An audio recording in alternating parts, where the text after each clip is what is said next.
proceed.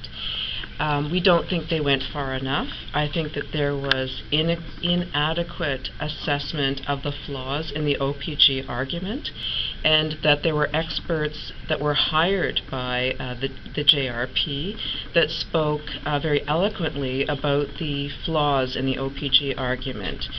And this in combination with the other experts that came from all over the continent, including experts who came from the WIP site where the disaster had occurred to testify about what had happened there, were all evidence about how dangerous the DGR is as an idea, and how flawed it is from a process standpoint, and how it should not be considered. We were very disappointed in the JRP's decision about conditional acceptance. I also want to mention that the issues of above-ground storage have been discussed by Bruce Power, and above-ground storage for intermediate level waste is now the gold standard in the in the U.S. And I don't see why this DGR for low-level and intermediate-level waste is required at all, given the new things that are happening in waste management. Jill, above-ground storage puts the waste just as close to Lake Huron as a DGR. I think that the idea about storage above ground has evolved significantly since those tanks were built.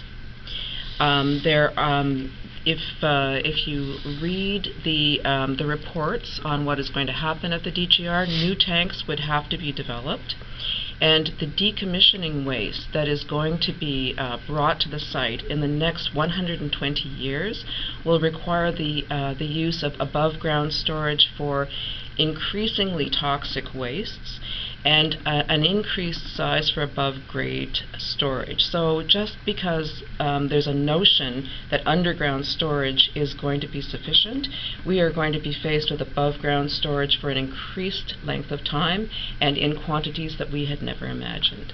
Is SOS going to make a presentation to the Federal Environment Minister? The process that this report goes through is quite strict.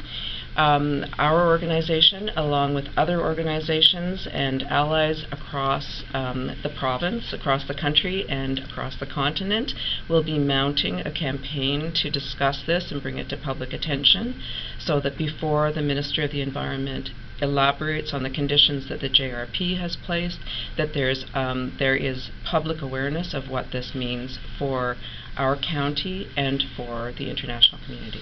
Finally, what are you asking of Saugeen Shores Council? I'm asking that Saugeen Shores Council educates themselves and listens to the opposition with a clear mind and really understands what it means in the long term over the next hundreds of thousands of years, as well as in the next 120 years, to have decommissioning waste brought across our highways through our towns, and for a construction site that is of an immeasurable proportion to be built on the Bruce Power site, which could endanger the people around it, the workers, and people in the region. Good.